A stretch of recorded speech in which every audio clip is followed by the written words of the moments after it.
Section 1.7 in your textbook is about absolute value equations and how to solve them. So let's review absolute value before we start looking at equations. Think of absolute value as how far a number is on a number line from zero. What I mean is, think about a number like -6.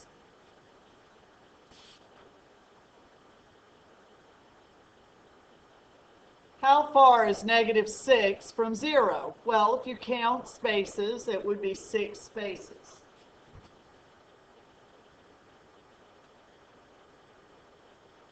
+6 is the same distance as -6 when you count from 0.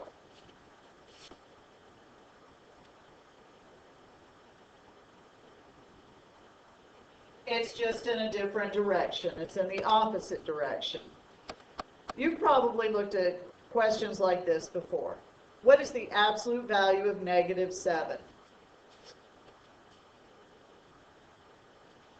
What is the absolute value of -5? What's the absolute value of +5?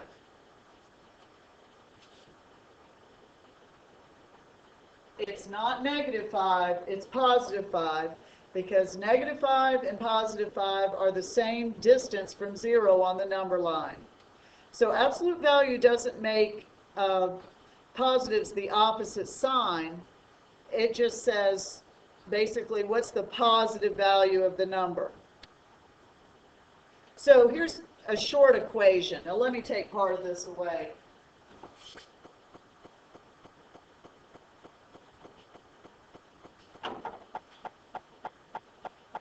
The absolute value of a unknown number, x, is equal to 8. This equation actually has two solutions. You probably thought, well, the absolute value of 8 is 8. So x can be equal to +8. But if x is equal to -8, that makes the equation true also. Because the absolute value of -8 is also +8. Here's another equation, not quite as short, but almost. Here's how you're going to solve it. You take everything inside the absolute value and write it down equal to the constant.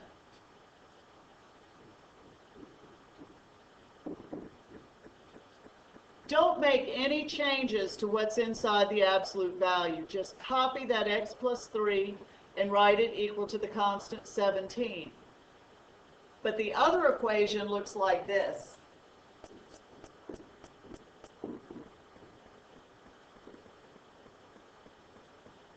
So you solve twice, once with the part inside the absolute value equal to 17, once with the part inside the absolute value equal to -17.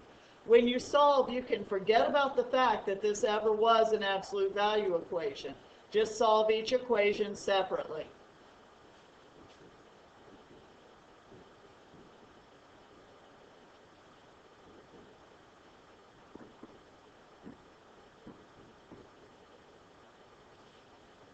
So the two solutions for x, both of which make the original equation true, are x equals 14 and x equals -20.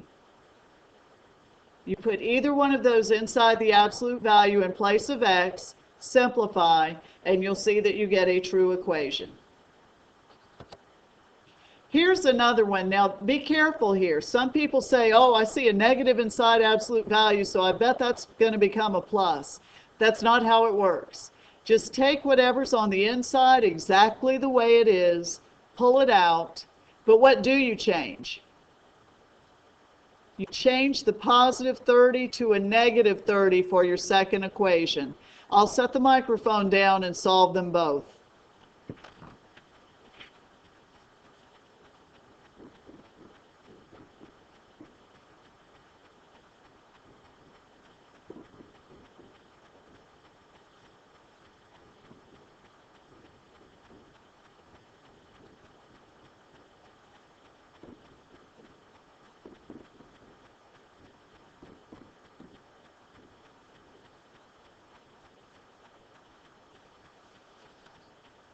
I checked all of these equations before I started recording to make sure they worked. If you have a calculator with you, you should do the same. I'll solve this one, and once again, I'm going to leave the microphone down, so just watch what I write. Copy it first, and try it along with me.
Did you remember to keep the negative sign in front of the x and to subtract 15 from both sides, not add it?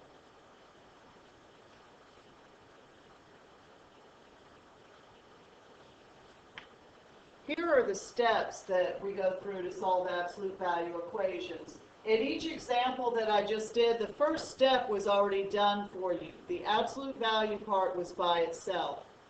That means the equation had an absolute value with something inside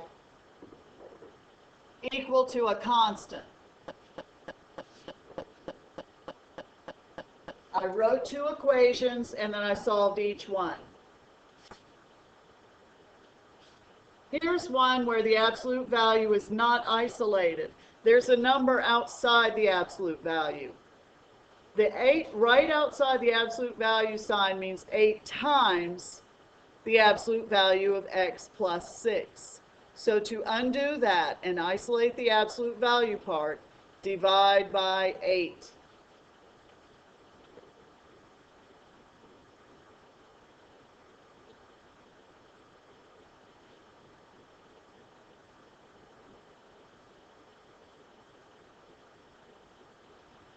Now I'm ready for step 2, like I've been doing all along.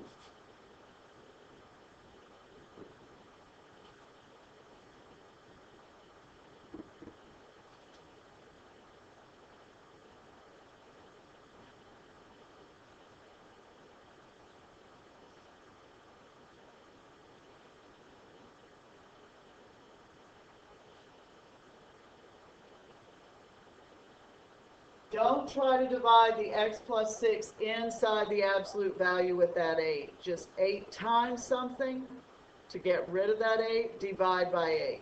If you divide by 8 on the left, divide by 8 on the right also. All right, this one might look a little easier to you. X plus 3 inside absolute value, minus 6 on the outside.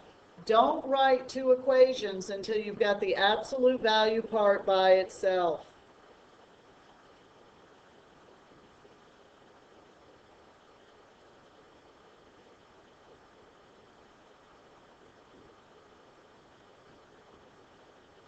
Now the example looks just like all the others.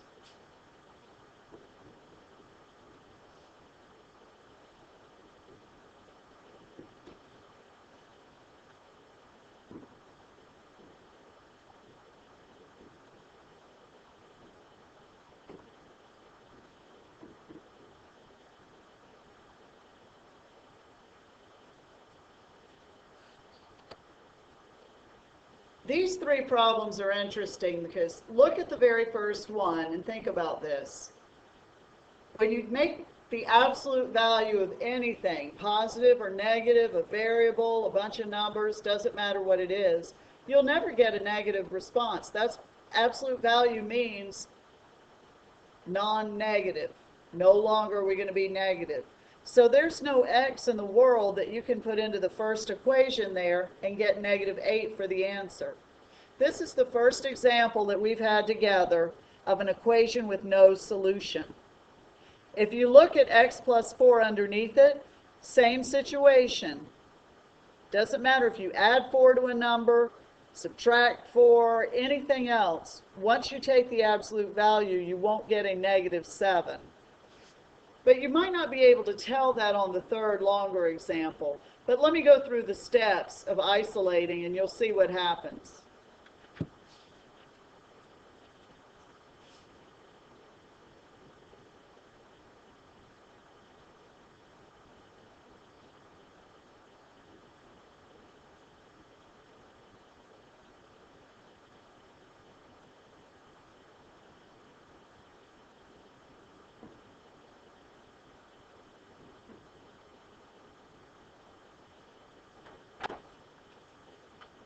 You probably don't like the fact that you've got a fraction over there, but it doesn't matter. The fraction has nothing to do with it. The fact that you have a negative number of any kind, absolute value will never be equal to a negative number.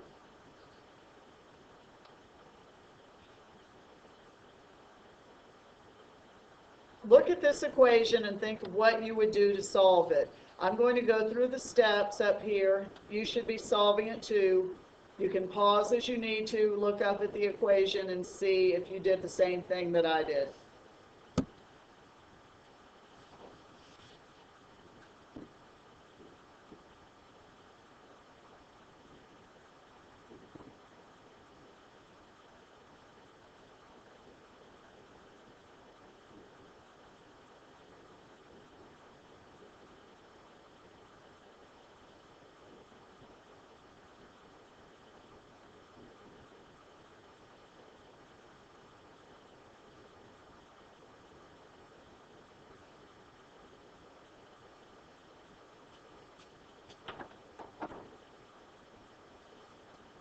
So I had to add 5 to both sides to isolate the absolute value part.